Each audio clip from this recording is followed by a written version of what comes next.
And welcome back. Good to see you all again. Thank you very much for dropping by and seeing what's next. So, in part one of Salsa, Soul, and Spirit, I kind of covered how we got from Europe to over here and a little bit about the basic cooperative cultures, shall we say, that lived here um, at that time. And so now in part two here, I'm going to go through um, the parts of this book that I really found exciting and pertinent, and that I want to take this time to share. This book is full of wonderful things and full of wonderful quotes. And one of the things about Kindle is that really don't have um, page numbers, and it's hard to go back and get quotes and stuff like that. So I do want to get this book in a physical form because it's something that I want to be able to go back and flip through and easily find references. So anyway, again, recommended reading. And I left you with basically 1776 and Adam Smith's new kind of capitalism, which was really in total opposition to the partnership cultures of the time, and of all time actually. And this is really covered in depth in his 1776 publication, Wealth of Nations, as we know it. I didn't write the whole damn title down because we know it's the Wealth of Nations. And basically creates the concept of division of labor. Sorry, got a speech impediment.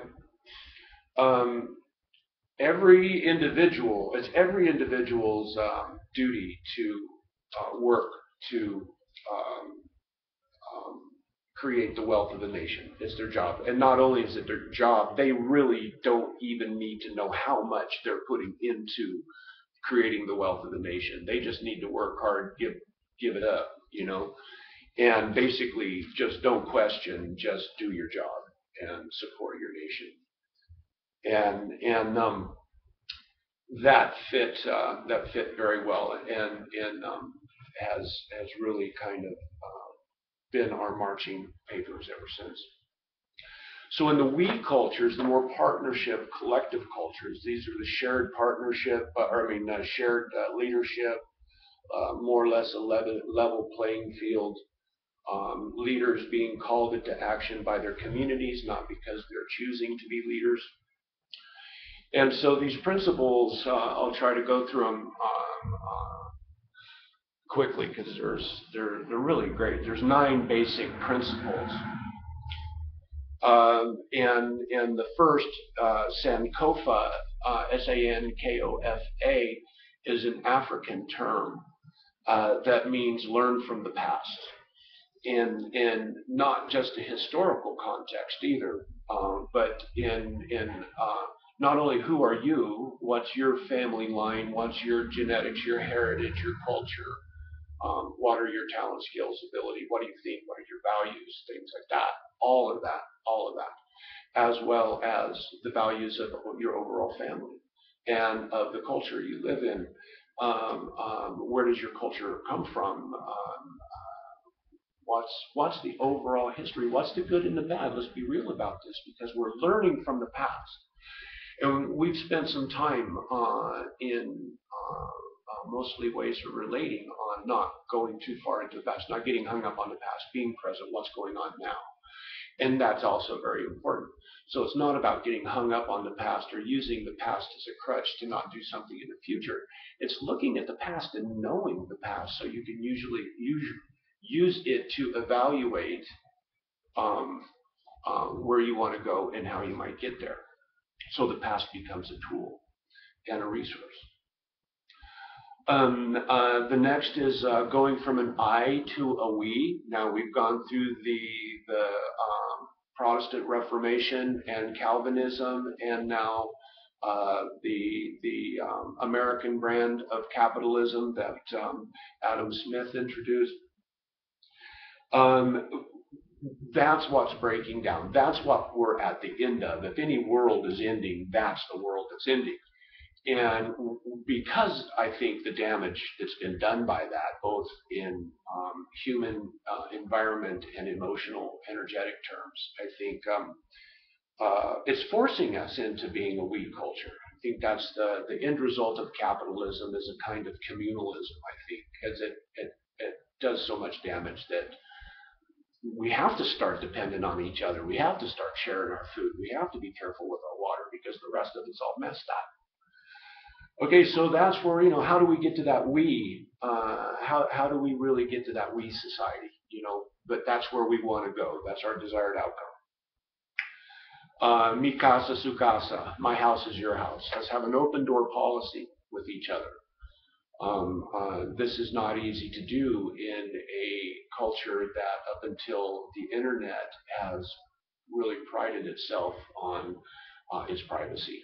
And what you do behind your closed doors is your business and only your business. And so no telling me what to do in my own household. That's all changed. And the age of privacy is really over in many ways.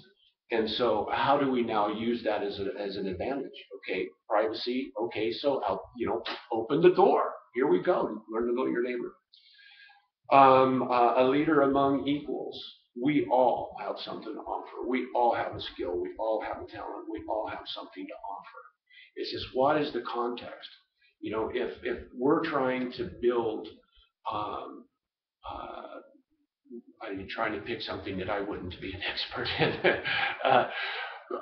Like some downtown shopping center that was pedestrian, eco-friendly, and all that stuff. That would be a very interesting project for me to work on with somebody, but that's not really my expertise, and I would probably not be that good of a leader in that overall sense of running that project. I could probably lead aspects that had to do with erosion control and landscaping and water development and things like that. So I could play a role and maybe a minor leadership role on a project basis. But to go in and see that whole over the whole project, it wouldn't work for me because that's not my skill set.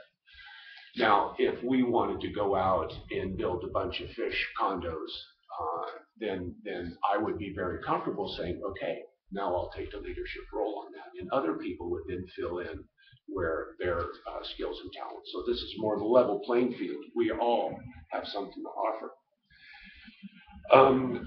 Leaders as guardians of public values. And the other one that's closely related to that is leaders as guardians and community stewards. So both of these kind of go hand in hand. Guardians of the public value, which don't you wish they did? It's now, there's no curtain anymore. There's no man behind the curtain. The man is in total operation right in front of everybody, and it doesn't make any difference, it seems. We need leaders that will uphold public values, but that means what are the public values? If the public value is domination all over all things, then maybe we don't want to support that. But if your public values are about health of community, education, welfare, taking care of the needy, being healthy, food supply, and all these things that make healthy, well-functioning, sustainable, thriving communities, well, those are the values we want to promote. So that there is some a little bit of decision making over how to identify our values and choose whether we want to keep them or not. And I think that's a big part of the leadership thing. And part of the Bennis book here, there's aspects of this that tie directly to what we're studying in the workbook here, which I may get to if I have time, but this is like so yummy. It's hard to not just talk and talk. Okay, so number 7 of the 9 principles is creating a circle of leadership, which is, I think, part of a leader among equals. kind of concept is that a circle is not hierarchical top down, and it's everybody gets to face each other, everybody can see each other. A circle is rather transparent and on a level playing field. So creating a circle of leaders from various community groups, from different businesses, from different organizations, from different countries, from different ethnographics and everything, but get yourself a good diverse circle of equals that you can relate to. And I think that's a pretty big guarantor of a project success right there. If you can do that, you're probably on the right track. And then number 8 is all my relations. This is in the Lakota Mitakuiase. We're all related. We're all kin. And in some way, the human DNA contains the genetic pattern of all human or all organic life. We have carrot, DNA in us, and we have that coding in us. It's just the human parts are turned on, and all the other parts are turned off. So we are all kin. This is a beautiful planet. It's great and grand on one scale, and on another, it's actually very small and very fragile. And the sooner that we can understand that we're all family, we're all family, we're all kin, we're all cousins. We're cousins not only to each other, but to the animals and the trees, and the minerals. We're kin to the cycles. We're kin to the moon. We're kin to it all. And that kind of unity consciousness is combined and encapsulated, I think, in the very, very simple term, all my relations. And I think that's a big step, to be open and inclusive to people that are not like us and don't think like us. And fortunately, I've had a lifetime. I'm a number 4. I'm the individualist, so I have a whole lifetime of thinking I'm different. So that got this down. But all my relations in my cohort, all my relations. And the last, and I think one of the main principles is gracias. Thank you, gratitude. Just thank you, and that's really important. So those are really strong principles. I think that the more we can put together on that, then the better off everything and everybody is going to be. And so I only have a couple more minutes, and I really want to wind up with the last little tidbit that I found really, really illuminating for me, is called the life balance audit. And this is a system of auditing where we direct our time. And so there's 6 categories: personal, family, career, community, non-family relationship, and spiritual sustenance. Personal, family, career, community, non-family relationships, and spiritual sustenance. And so you have 100 points, or 100% of your time. Where are you putting your effort and your energy? And for me, I figured that right now at this point in my life, about 60% of my time is being directed at my personal growth and my career path. And then like 10% to family, 20% to community, 5% to non-family, and 5% to spiritual. And that's kind of where I think I'm at right now. So try that out, see where you're at, get the book, read it when you have time. Sometime in the next 2 years, it will help you, I think, in all of our perspective and discussion about leadership and our own style. And all my relations, blessings, thank you all, and we will see you anon.